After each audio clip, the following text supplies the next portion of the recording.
My name is Samuel Whitaker. I am 59 years old, and 3 weeks ago, my life tilted on its axis, with 6 flashing numbers on a slip of paper that most people would have tossed in the trash. That ticket was worth $74 million. $74 million. I was sitting right here at my kitchen table in Knoxville, Tennessee, when the numbers lit up across the screen. My breath caught. My hands shook so badly I nearly dropped the ticket into my coffee. For a moment, I felt like a boy again. The boy who grew up in a drafty house with broken windows, a boy who had patched up his shoes with duct tape, a boy who had always been told to dream small. That boy wanted to shout, to run outside and tell the world he was finally free. But the man I am now, the man weathered by years of family disappointments, knew better. That man sat still, staring at the numbers, while his heartbeat roared in his ears like thunder. And with every beat came the same thought. No one can ever know. Not my son Aaron, not my daughter Lydia, not my younger brother Clifford, especially not Clifford.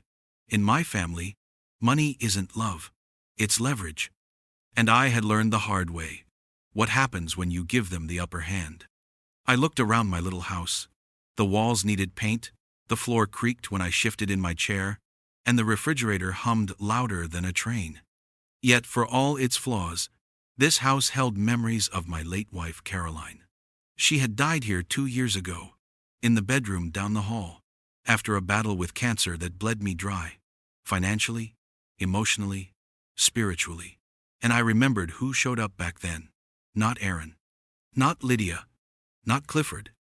It was Aunt Ruth, 82 years old, living on a pension so small it could barely buy her groceries, who slipped me $200 in an envelope and whispered, "I wish it were more, Sam." That night after the drawing, I didn't sleep. I left the television on mute, just to keep the silence from swallowing me whole. I poured myself a glass of bourbon, though my doctor had warned me about my blood pressure, and I sat at this same table staring at that slip of paper, $74 million. After taxes, maybe 50. Still more money than I could ever spend in 10 lifetimes. And yet, instead of joy, all I felt was a cold, steady decision forming inside me. Silence was my shield. If I told them, they would circle me like vultures. Aaron would call about his struggling landscaping business again, as if my pockets were bottomless. Lydia would mention her condo mortgage, her kids' private school tuition, how temporary help would make all the difference. And Clifford had perfected the art of draining me, all charm and laughter until the bill came due. No, if they knew, the money would stop being a blessing and turn into a leash around my neck. So I made my choice. No one would know. The next morning the Tennessee sun cut through my blinds, sharp as a knife. I brewed my coffee black and sat at the table with my laptop. I typed into the search bar, "How to claim lottery anonymously." My fingers trembled on the keys, but I pressed enter. Article after article appeared, most of them warning that in Tennessee anonymity was tricky. But there was a loophole, a blind trust. With the right attorney, I could claim the prize without my name ever appearing in the papers. My lips curled into a smile, for the first time since the numbers had appeared. That anonymity was worth more than the money itself. I scribbled down the number of a law office in downtown Knoxville, Cole and Associates, and called. A crisp female voice answered. "Cole & Associates, this is Margaret. How may I direct your call?" My voice was lower than usual, almost conspiratorial. "Yes, I need to make an appointment regarding estate and financial planning." She hesitated for only a breath. "We have an opening tomorrow morning at 10. Does that work?" "That'll do," I said, writing the address on a notepad. When I hung up, the silence of the house pressed in again. I walked through the rooms, brushing my hand over the walls. Caroline had once painted herself yellow in the kitchen, soft blue in the living room. The thought of filling these rooms with begging voices, with demands dressed up as concern, made me sick. I could still hear Caroline's voice, soft but firm. "Sam, you can't keep rescuing them. They don't see you, they see what you can give them." That evening, I stepped out onto the porch. The air smelled of rain, and the distant sound of crickets rose from the yard. My neighbor, old Mr. Halbert, waved as he walked his beagle down the street. I raised a hand in return, thinking how blissfully unaware he was that in my pocket sat a ticket that could buy every house on this block 3 times over. For a fleeting second, I envied his ignorance. My phone buzzed on the table beside me. I glanced down. A message from Clifford. "Brother, can we talk? I'm in a bind." Of course he was. The ink wasn't even dry on my miracle, and already the claws were reaching. I didn't reply. Not yet. That night, I lay in bed, staring at the ceiling fan turning slowly overhead. My mind spun faster than the blades. I thought about every holiday where I had been the wallet instead of the guest. Every phone call that began with small talk and ended with a request. Every moment when I had swallowed my pride just to keep the peace. And somewhere between the hum of the fan and the whisper of Caroline's memory, a darker thought took root. What if I tested them? What if I let them believe I was broke? Would anyone come forward to help me? Or would they vanish once they thought I had nothing left to give? I turned the idea over and over in my mind. Cruel, maybe. Necessary, definitely. Because the truth is, I couldn't spend a dime of that fortune until I knew who truly stood beside me. I rose, pulled an old leather notebook from the drawer, and wrote one word on the first page. Test. Beneath it I began listing names. Aaron, Lydia, Clifford, even Janice, Clifford's wife, and, at the bottom, Aunt Ruth. I stared at the list until the ink blurred. Then, I blew out the candle on my nightstand. The flame flickered once before vanishing into smoke. Tomorrow, I would make the first call. The morning after, the house smelled of stale coffee, and the faint trace of bourbon still lingering from the night before. I sat at the kitchen table, the same table that had borne the weight of Caroline's laughter, our children's homework, and later, my solitude. The leather notebook lay open in front of me, the ink from last night's names still dark, as if the paper itself had absorbed my unrest. Aaron, Lydia, Clifford, Janice, Ruth. 5 names, 5 different shades of memory, debt, and disappointment. I ran my hand slowly down the page. For years I had carried them, and for years I had convinced myself it was duty, love, or just what a man does for his family. But as the silence pressed against me now, I realized something I hadn't wanted to admit. All those years of giving hadn't brought me closer to them, it had pushed me further away. Because when money replaces love, what's left when the money is gone? I thought of Aaron first, my boy with the restless eyes and quick temper. 2 years ago he had called at midnight, voice tight with panic. "Dad, just $5,000. The landscaping company will take off, I swear." I wired the money before sunrise. I never heard another word about it, not even a thank you. The last time we spoke, he ended the call with, "I'll call you when things are better. I'm still waiting." Lydia was gentler, always with that soft voice that carried Caroline's echo. But beneath the softness, there was steel bent toward herself. When she bought her condo, she wanted me there, smiling for the realtor's photographs. But when the closing costs came up short, she slipped her hand into my pocket with practiced grace. 5 years later, the mortgage is steady, the kids are thriving in private school, and my calls go unanswered more often than not. And Clifford, my younger brother, if charm were a currency, Clifford would be a billionaire. But charm fades when the debts pile up. He was there at Caroline's funeral, standing at the pulpit, declaring that family is everything.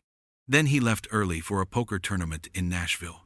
If there were a world record for borrowed cash and broken promises, Clifford would have his name etched on the trophy. I pressed the pen hard against the page, circling each name, as if the ink could hold them accountable where memory had failed. Then I flipped the notebook shut and leaned back in my chair. If I was going to do this test, it had to be real, convincing, no half measures. The plan formed slowly, like smoke curling into shape. I would tell them the truth, twisted just enough to sting, that I had invested what little savings I had into a trucking company out of Nashville, and it had collapsed overnight, that the bank was circling, that foreclosure papers were near. I would ask for $8,000. Not an impossible sum, not a fortune, just enough to matter, enough to measure their love against their wallets. My chest tightened as the words replayed in my mind. 8,000. For Aaron, with his new Ford F-150. It was less than a down payment. For Lydia and her surgeon husband, it was less than one vacation. For Clifford, it was less than the money I had already shoveled his way after his divorce. If they loved me, truly loved me, 8,000 would be nothing. But if they failed? That thought lingered like a bitter aftertaste. I left the house mid-morning, walking down the cracked sidewalk toward the VFW hall on Maple Street. The autumn air was sharp, and the trees were starting to burn orange at the edges. Inside, the smell of old coffee and polished wood hit me the way it always did. And there he was, Harold Jenkins, retired firefighter, my friend of 30 years, built like an oak, his hair gone to silver, his eyes still sharp behind his glasses. "Sam," he said, his voice steady, "you've got that look. Sit." So I sat, and over 2 chipped mugs of black coffee, I told him everything. About the ticket, about the $74 million, about the silence, and finally, about the test I planned to run. He didn't interrupt, not once.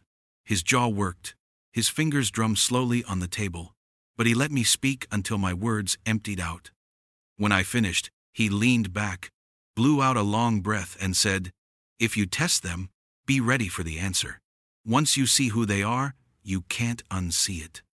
"I need to know," I admitted, my voice rough. "I've been carrying them my whole damn life. I need to know if there's anything real left."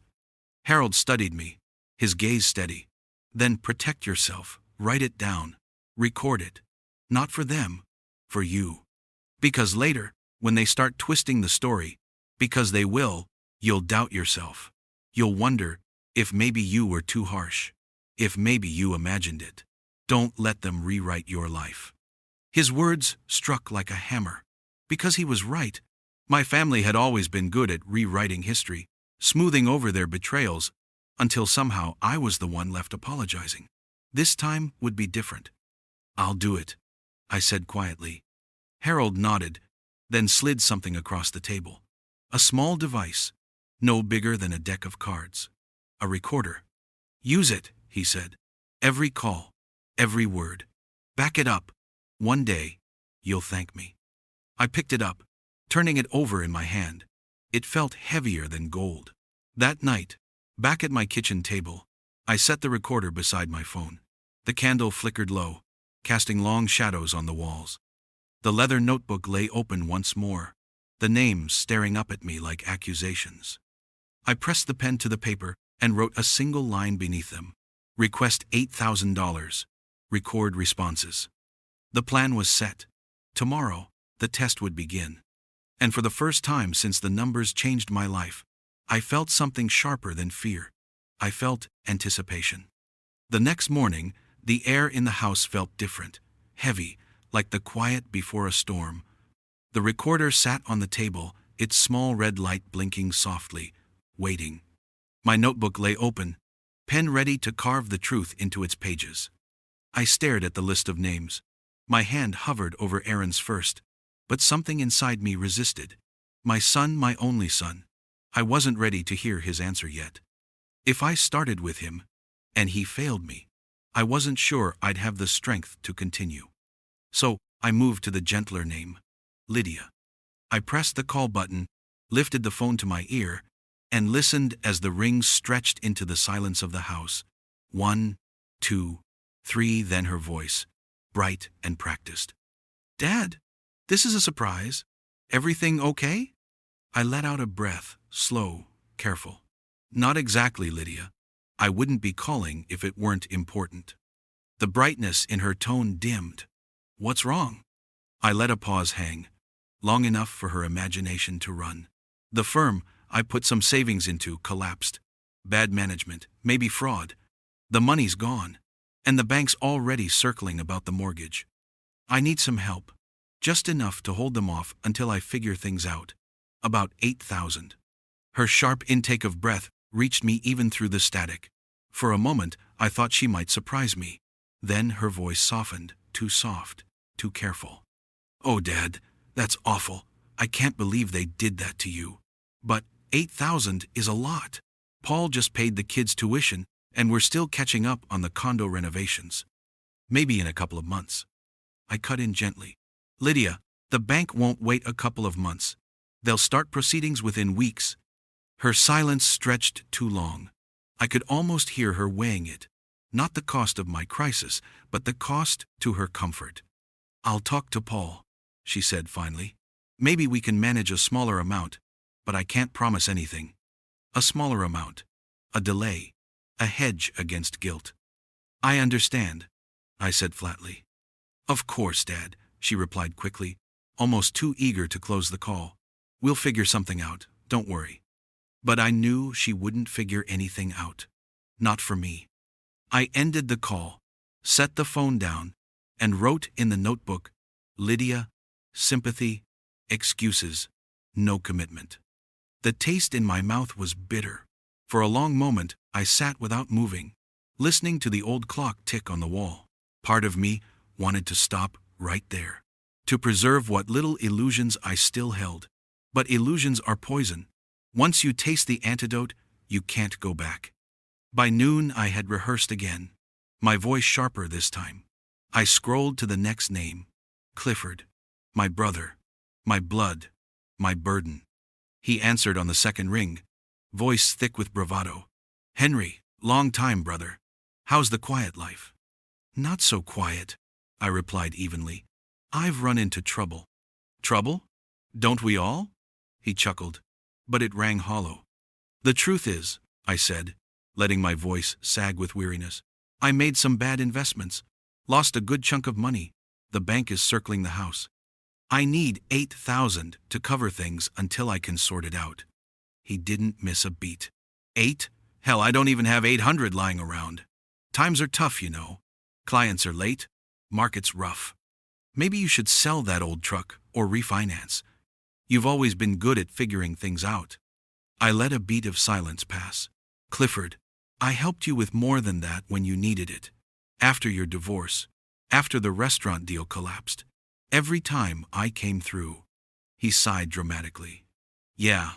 Well, that was different. Family helps family, right? You'll figure this out. You always do. Family helps family." He said it as if it justified his refusal, as if the words themselves were enough to erase decades of imbalance. I kept my voice flat. "I see." He shifted quickly, his tone suddenly lighter. "Hey, you catch the Vols game last week? Unbelievable finish. As if we hadn't just trampled over 30 years of broken promises." I ended the call shortly after. In the notebook I wrote, "Clifford, no money. Deflection.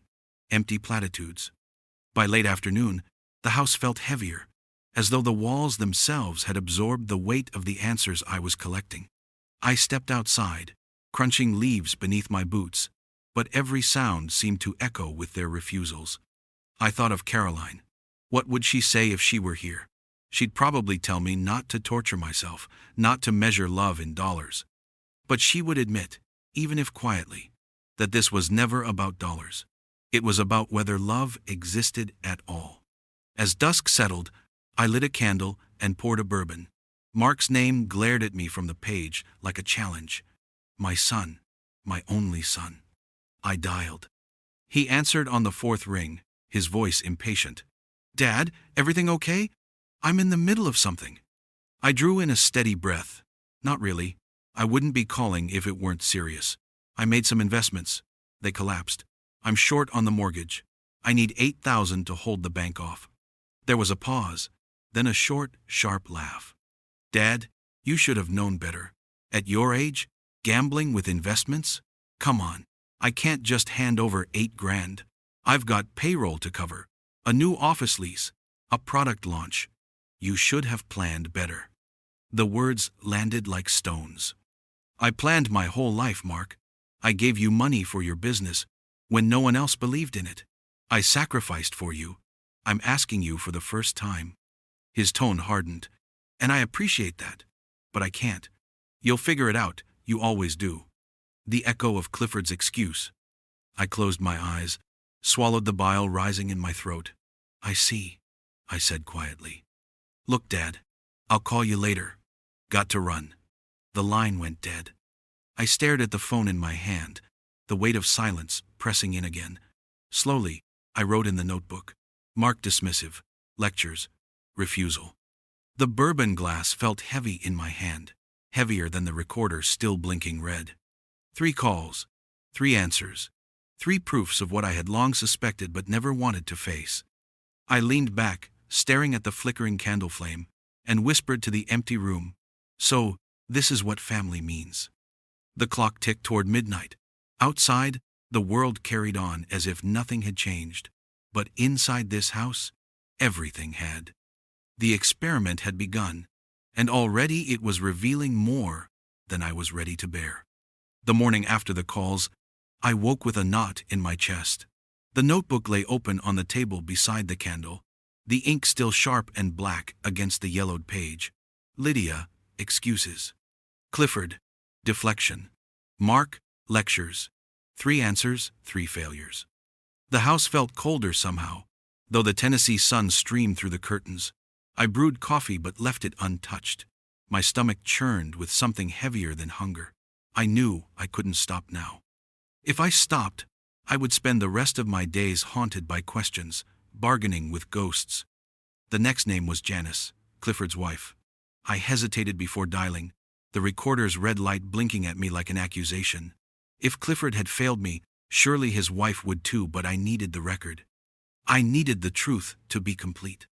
The call connected, her voice bright and falsely sweet. "Sam, well, this is a surprise. What's going on?" I forced a tremor into my voice. "Janice, I wouldn't call if it wasn't serious. I've run into trouble. Lost money in an investment. The bank's after the house. I need $8,000 to hold them off." Her laugh was quick, sharp, and cruel. $8,000? Oh, Sam, come on. You've always thought you were smarter than everyone else, and now you expect us to clean up your mess? I clenched the phone tighter. I'm not asking for charity. I'm asking for help. Family help. Her tone turned icy. Family? That's rich. Clifford says you've been nothing but a burden, always acting like you know best. Maybe it's time you learn to live within your means. Sell the house. Move somewhere smaller. Stop pretending you're better than the rest of us. Each word was a blade, slicing deeper than I expected. I kept my voice calm, though my blood hammered in my ears. "So that's your answer?" "It's reality," she said bluntly. "You're old, Sam. You can't keep chasing fantasies. Learn to let go." I ended the call without another word. For a long moment I stared at the wall, the sound of her laughter still echoing in my head. Then I wrote in the notebook, "Janice mocking, cruel, no help." I pushed the notebook away, the weight of it almost unbearable. If I stopped here, the story would be simple. A man alone, surrounded by selfishness and disdain. But I couldn't end it on that note. I needed to know if there was anyone left, anyone at all. So I dialed the last name on my list. Ruth. My Aunt Ruth had been a steady presence my whole life, though never loud, never demanding. She lived 2 hours away in a little white house in Johnson City, her garden overgrown with roses and wild herbs. She'd raised 2 children, buried 1 husband, and lived on nothing but Social Security and stubbornness. Her voice came through the line, thin but warm. "Sam? Is that you?" I swallowed hard. "Yes, Ruth. It's me." "Well, well. You don't call your old aunt enough. What's wrong?" Her question was simple, direct. I almost couldn't bring myself to lie to her, but I forced the words out. "I've gotten into trouble, Ruth. I put some money into a trucking company. It collapsed. I'm behind on the mortgage. The bank's after the house. I need help. 8,000. There was silence on the line. My heart pounded. Then she said, softly but without hesitation, "Well, I don't have 8,000, Sam, but I can give you 6. That's nearly all of what I've got, but family helps family. You can pay me back when you're steady again. Don't you worry." I closed my eyes, tears burning at the corners. Ruth, no. I can't take your savings. You need it more than I do. Her voice carried a kind of strength my children had never possessed. Don't you tell me what I need. I'm old. I've had a good life. What I have left is meant to help the people I love. And I love you. That's what money's for, Sam. Not for hoarding, for helping. For a moment, I couldn't speak. The candle beside me flickered, and in its glow, I saw Caroline's face in my memory, smiling softly, nodding as if to say, "There, that's real love." "Ruth," I whispered finally, "you're the only one." She chuckled, the sound fragile but certain. "Well, then I'm proud of that. Now don't you cry, Sam. You'll figure it out. You always do." When the call ended, I sat in silence, staring at the notebook. 4 names, marked by excuses, deflections, and cruelty. And one true heart that had offered everything she had without hesitation. I picked up the pen and wrote beneath her name, Ruth. Selfless, immediate, true. The words blurred through my tears. For the first time since the ticket had changed my life, I felt the smallest spark of peace. Because now I knew. Now I could see the line that divided blood from love, obligation from truth. And with that clarity came resolve. The test wasn't over. Not yet. The deeper cuts were still to come. But when the storm reached its peak, I would hold on to Ruth's words. Family helps family. And I would know she was the only one who meant it. The following days passed like slow thunder. Each morning I woke with the weight of that notebook pressing against me. Each night I fell asleep to the red flicker of the recorder on the table. The voices I had captured, Lydia's excuses, Clifford's empty laughter, Mark's cold dismissal, Janice's cruel mockery, echoed in the silence of my home. And then, like a balm on an open wound, Ruth's voice would return, steady, selfless, unwavering. Her words had given me strength, but they had also given me a measure. Every other voice would now be weighed against hers. I took Harold's advice. I didn't just write anymore. I recorded. Every call, every word, every hesitation, preserved in digital truth. There would be no rewriting history this time. One by one, I reached out to cousins, nieces, anyone who might carry even a thread of obligation. My cousin James answered on the first ring, his tone brisk, distracted. 8,000? That's a lot, Sam. I'll pray for you. God will provide. Prayers, not dollars. Another cousin, Cynthia, let me speak for 2 full minutes before saying, "Oh no, the line's cutting out. I can't hear you. Hello? Hello?" and hanging up. She never called back. Each answer went into the notebook, each recording labeled and saved. The pattern grew clearer with every call. My family tree was hollow, branches without roots. By the end of the week, my patience was gone. Sympathy no longer cut me. Only the truth remained. And the truth was this: when they believed I had nothing, they offered me nothing. So I sharpened the blade of the test. The next round of calls carried a darker story. Not just lost savings, not just hard times. Now I told them foreclosure papers had been delivered. The bank was ready to strip the house out from under me. Desperation, urgency, finality. When I called Lydia with this version, her voice faltered for a moment, but she caught herself quickly. "Oh, Dad, that's terrible, but listen, we don't have room. Maybe you could come stay with us for a little while, just until you figure things out." A little while. A temporary inconvenience. Tucked into a guest room until they could push me out again. I told her I'd think about it.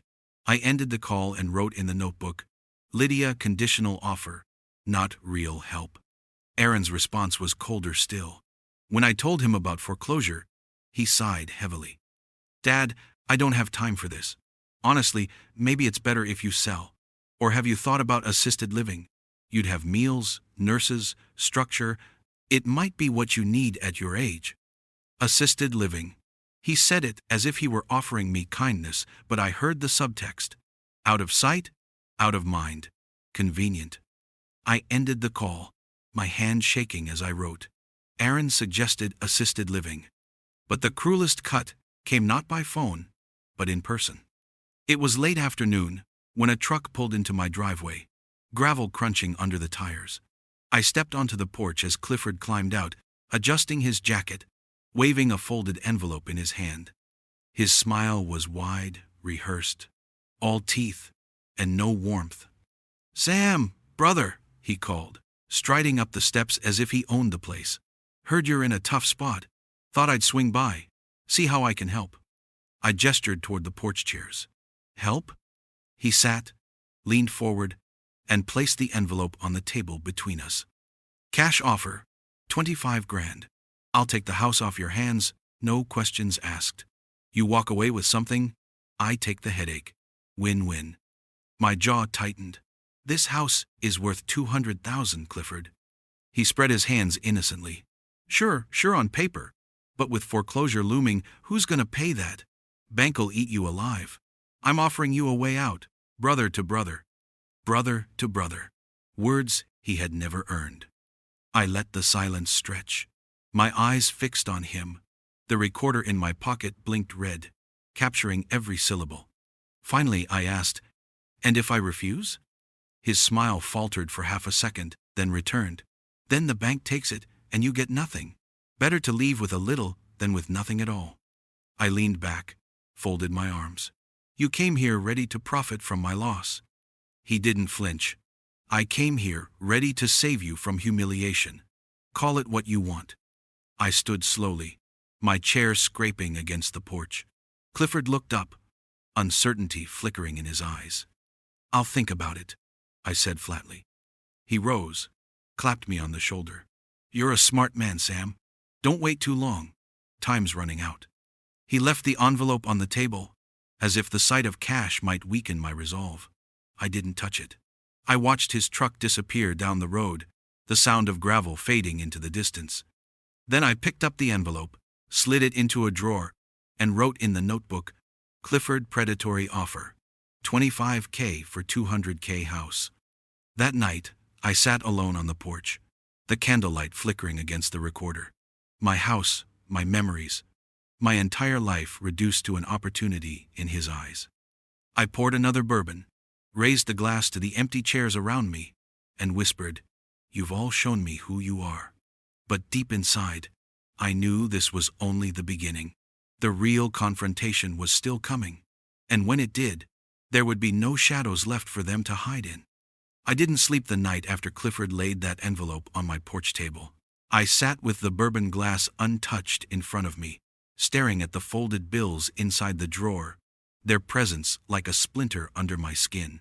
He thought he could buy my life's work, my home, my memories, the last place that held Caroline's laughter for pennies on the dollar. And worse, he thought he was clever for trying. By dawn, I knew what had to happen next. No more calls, no more half-truths whispered through wires. I needed them all in one place. I needed them to hear themselves, to confront the echo of their own words. So, I called, one by one, my voice steady, my story consistent. "We need to talk, all of us, tonight at the house." Lydia hesitated but agreed. Aaron sounded annoyed but curious. Clifford jumped at the chance, convinced, no doubt, that I was about to sign his dirty little contract. By 7 that evening, the sun had bled into a purple haze, and the crickets had begun their chorus. The house was clean, the table cleared, a single candle flickering at its center. Beneath the table, taped to the underside, the recorder blinked its silent red light. When the first knock came, I straightened my shoulders. Lydia entered with her husband Paul in tow. She clutched her purse like a shield, her smile thin, uncertain. Aaron followed, 15 minutes later, phone still in his hand, glancing at the screen between every word. Clifford arrived last, swaggering through the door with that same envelope tucked in his jacket pocket, as if it were a magic trick he couldn't wait to perform. They sat around the table, the air thick with unease.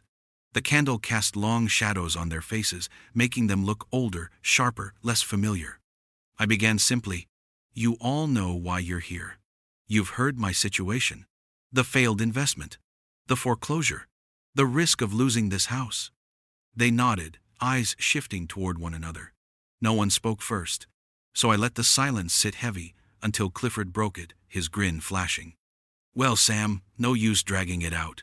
I brought the papers. You sign tonight, I hand you the money, and we all sleep better. Aaron frowned. I thought we were here to talk options. Dad, maybe it's time you let someone else manage things. You're not exactly in shape to deal with this on your own. Lydia reached across the table, her hand grazing mine, her voice trembling. Dad, we just want you safe.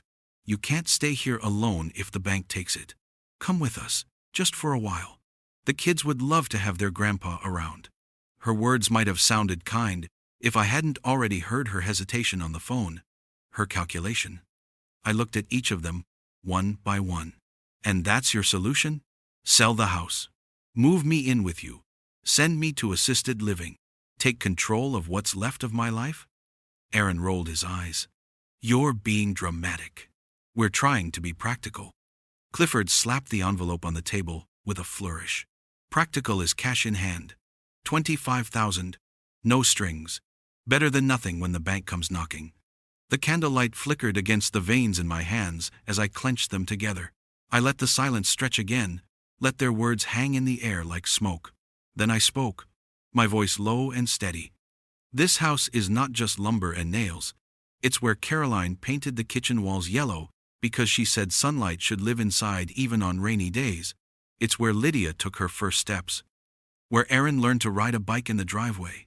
Where Clifford and I fixed the roof together one summer with nothing but borrowed tools and stubbornness. And tonight, I see what it means to each of you. Not memories, not love, just leverage. Their faces shifted. Guilt flickered on Lydia's. Irritation hardened Aaron's. Annoyance crept into Clifford's smirk. I leaned forward, eyes burning. This house is a mirror, and tonight, it shows me who you truly are. Before they could answer, I reached beneath the table and pulled out the recorder. The red light blinked in the candle's glow as I set it down with a soft click. This, I said, has every word you've spoken to me over the past week. Every excuse, every dismissal, every scheme. You will not rewrite this story. Not this time. For the first time all evening, silence held them like a noose. Lydia's face paled, her lips parting in shock. Aaron leaned back in his chair, arms crossed, eyes narrowing. Clifford's hand twitched toward the recorder, but I caught his wrist with a grip that made him flinch. Don't, I warned. It's already backed up. Clifford scowled, his charm cracking. You had no right. I had every right. I cut him off. After a lifetime of being your safety net, I finally wanted to see if you could be mine. And now I know the answer. Lydia's voice broke, fragile. Dad, it's not that simple. We love you. I slammed my hand on the table, the candle quivering in its holder. No, you love what I can give you. There's a difference. The weight of my words hung in the air, pressing down on all of us. Finally, I rose, pushing back my chair. This meeting is over. Take your offers, your plans, your excuses, and leave. This house doesn't belong to you.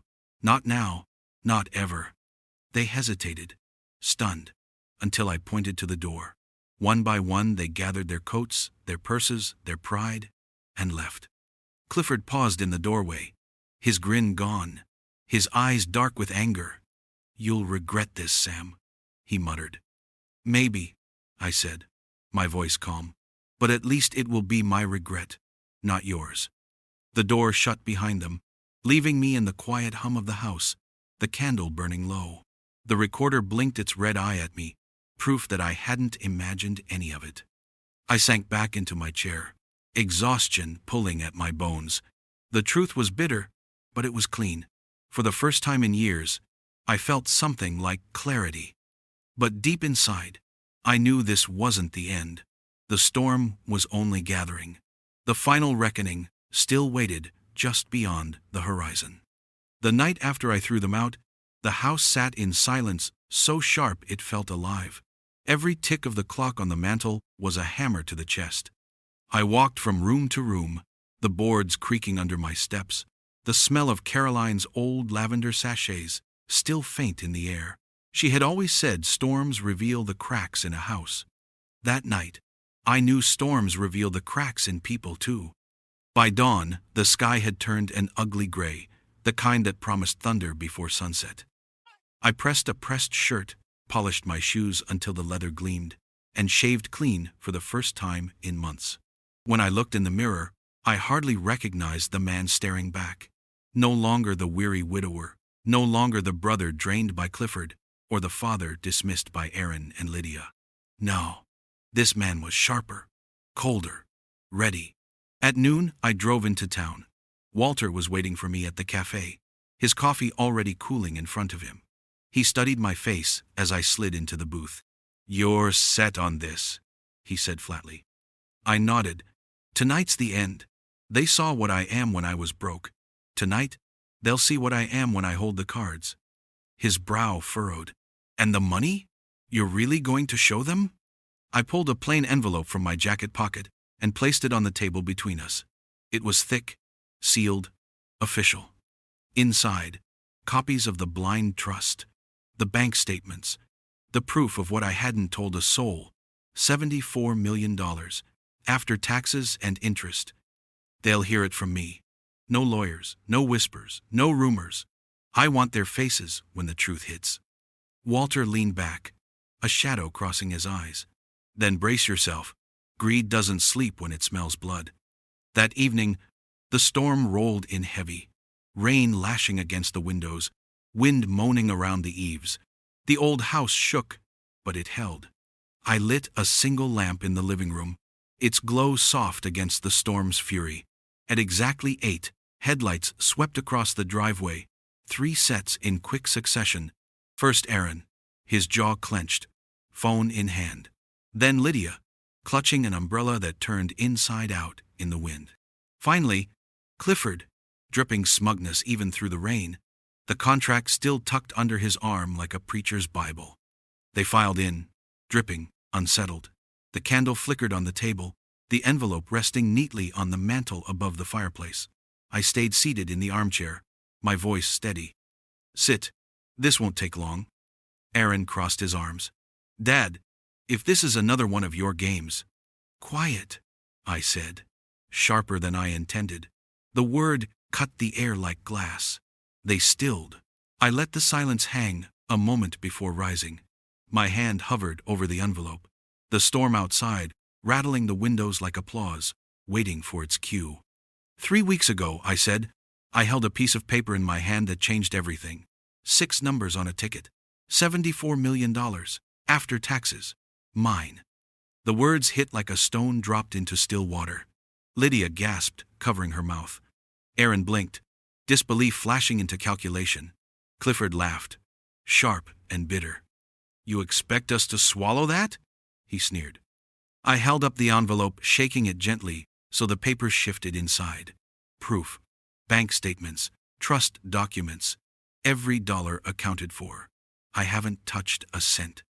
The room tilted then, not physically, but in energy. Their eyes weren't on me anymore. They were locked on the envelope, their pupils wide, hungry. Mark had once told me, "Wolves circle slow before they strike." That's what it felt like, my own blood circling me. Aaron spoke first, his voice urgent. "Dad, listen. You can't handle that kind of money alone. You need someone you can trust. I can set up investments, manage it safely." Clifford barked a laugh. Trust him? He'd blow it on some half-baked startup before the year's out. "Sam, I've been handling deals my whole life. Give it to me. I'll double it in 5 years. Lydia shook her head fiercely, tears springing to her eyes. "Stop, both of you. Dad, don't let them twist you. This is your chance to live, travel, build something in Mom's memory. Don't let them take it." Her voice cracked, but even as she pleaded, her eyes flicked toward the envelope, her lips tightening as if she were calculating what share might come her way. I set the envelope back on the mantel and turned slowly to face them. My voice dropped to a low growl. "You failed both tests." Aaron frowned. "What tests?" "When you thought I was broke, you turned your backs, offered me assisted living, silence, or insult. Not one of you stood by me. And when you thought I was rich, you lunged like dogs at a carcass." Their faces shifted, guilt and anger mixing like storm clouds colliding. Clifford slammed his hand on the table. "So what now? You gonna cut us out? Leave us with nothing?" I stepped closer, close enough to see the storm reflected in their eyes. "Yes, nothing." The word cracked through the room like thunder. Lydia burst into tears, sobbing into her hands. Aaron cursed under his breath, pacing like a trapped animal. Clifford sneered, his voice venomous. "You think this makes you free? Money without family makes you a king of ashes." I leaned in, my voice steady as stone.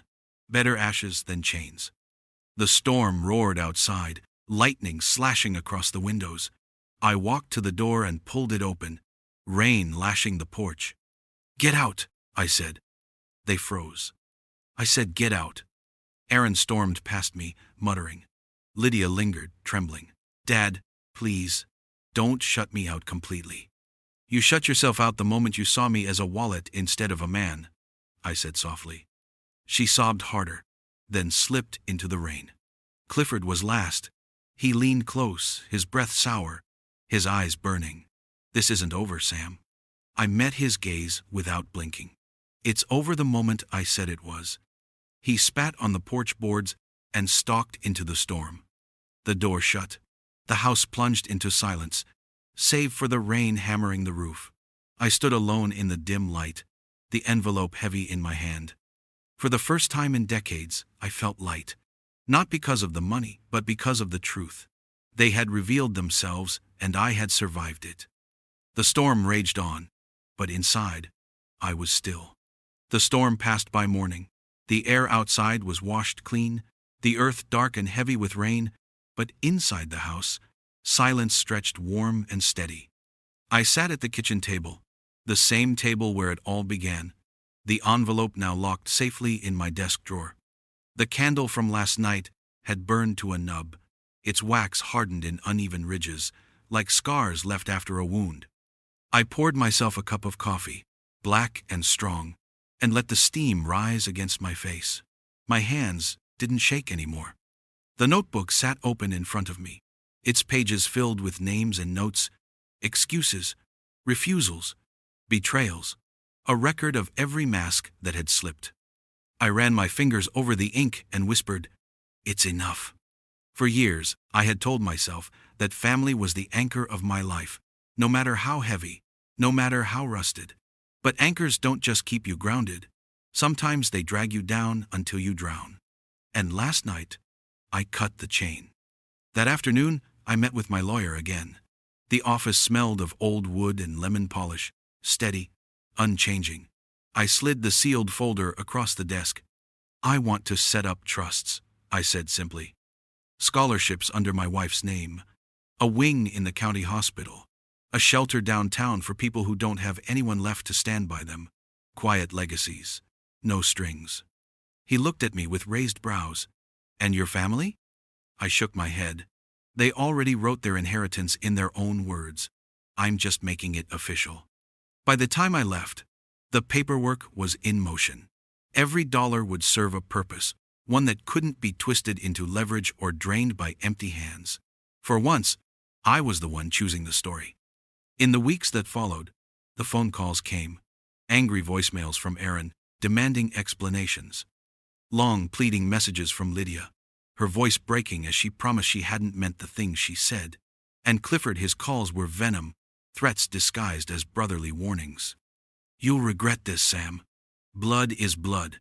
You can't erase that." I didn't answer. I didn't need to. The truth had already been spoken, recorded, etched into memory.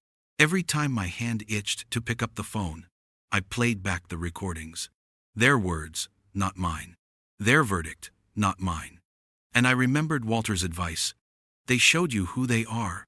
Don't pretend you didn't hear it. One evening, as the sun set behind the Smoky Mountains, Walter came over.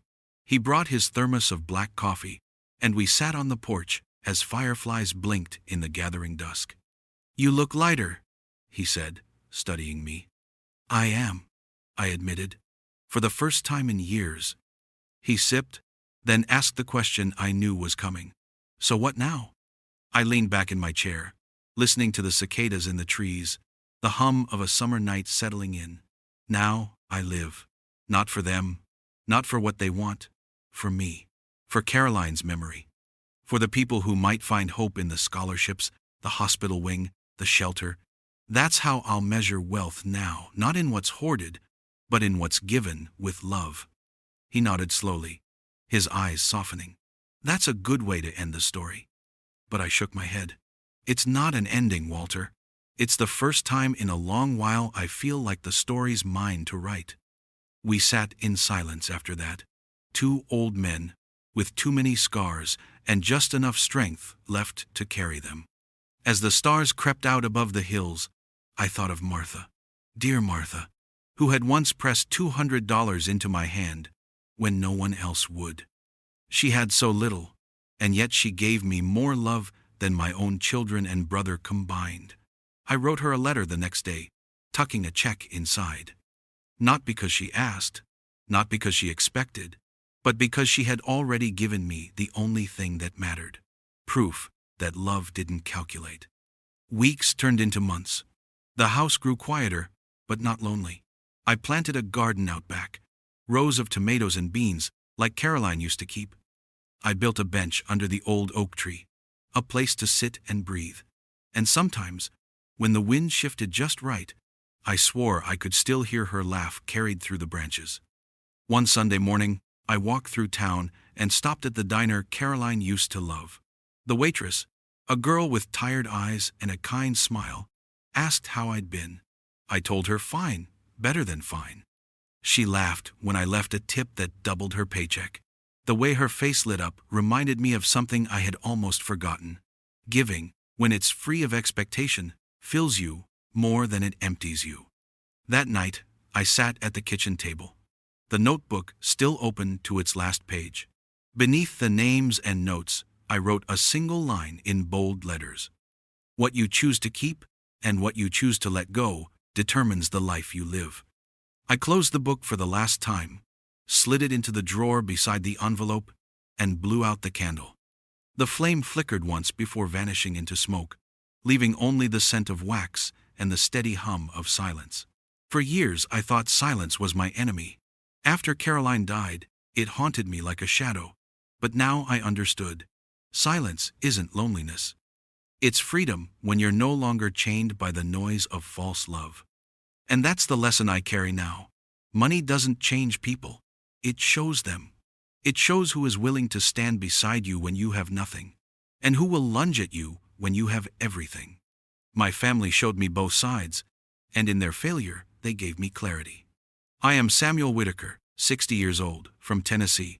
I won $74 million in the lottery and kept it secret. I tested my family, and I learned the truth.